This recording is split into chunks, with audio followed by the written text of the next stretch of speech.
Well, this is Guns, Knives, and Watches, and of course, this is my M&P 1522 with the Surefire G2 Nitrolon old light. This is the way it originally came. Nitrolon, which is nylon body, end cap, and headlamp.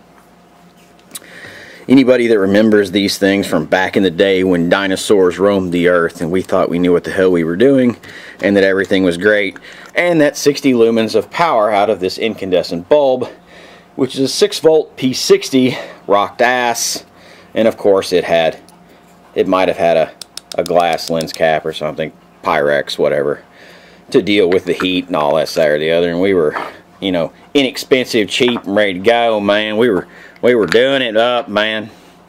Then what they did was LED technology started taking over. So then they came out with this Surefire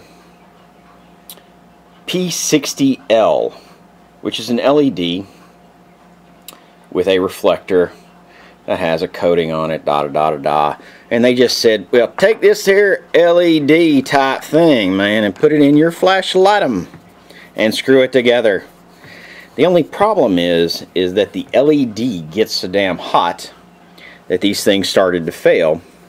So then what they did was they started selling these things with their aluminum caps, man. Of course, this one's black. It's not the correct color, but that way you had something to conduct the heat away from the LED. And this was the way in which I showed this light the other day with the aluminum end cap, which they didn't send me the right color, and with this P60. Now, this gives you 60 lumens, this gives you 80 lumens, okay?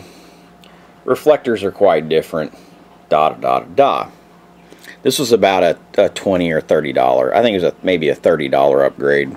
Might have been 40, hell, I don't remember. It's been a long time ago. Like I said, back when dinosaurs roamed. And Surefire, of course, sent me this for free. Now, come to, you know, probably 4 or 5 years ago, or might have been 3 years ago, hell, I don't remember anymore. Like I said, the incandescent's 60 lumens, this is 80 lumens.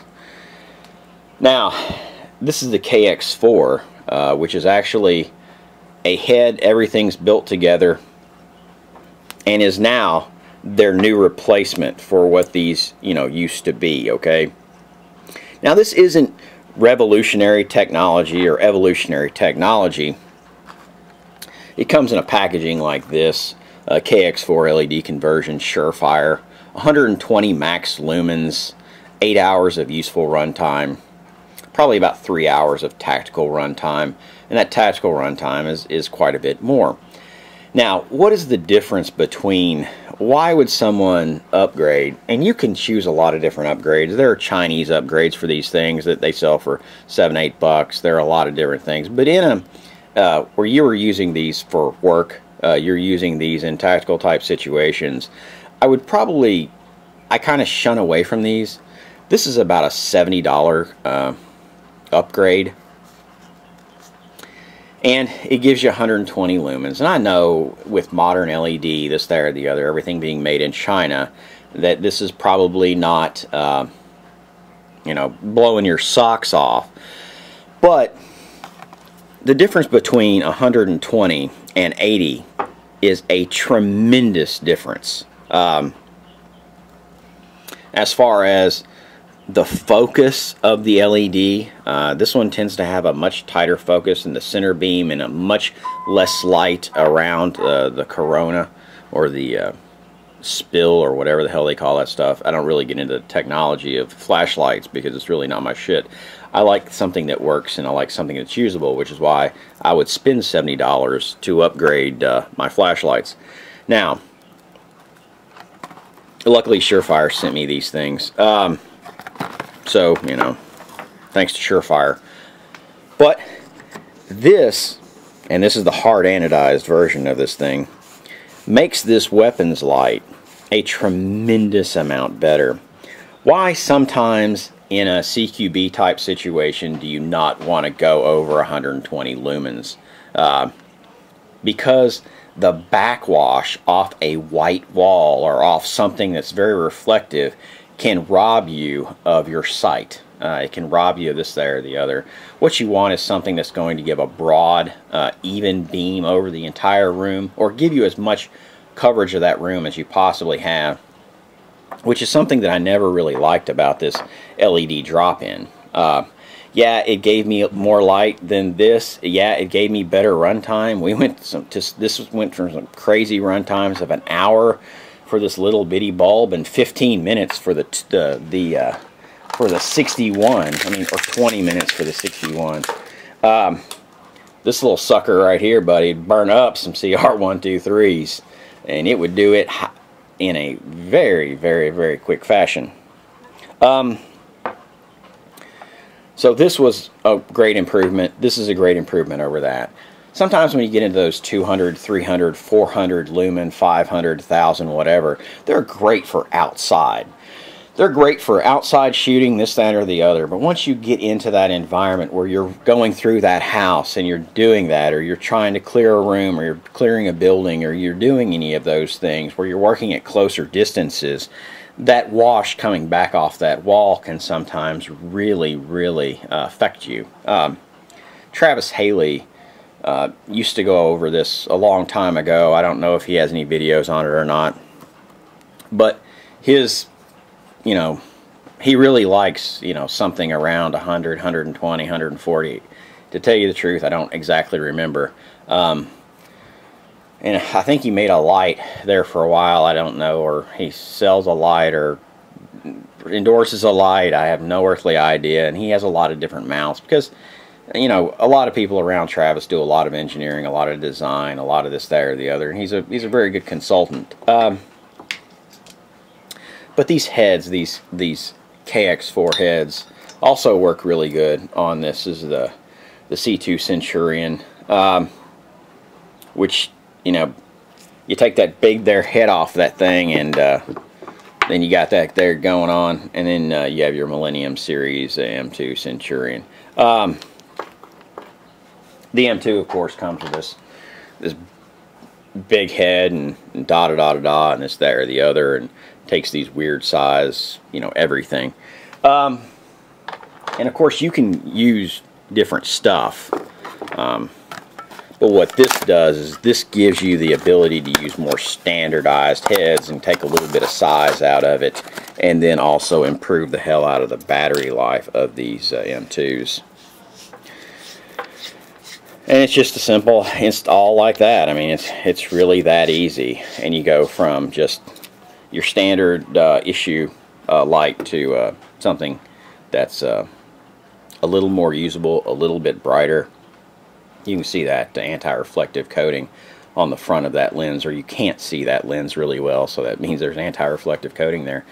And just gives you a really good beam.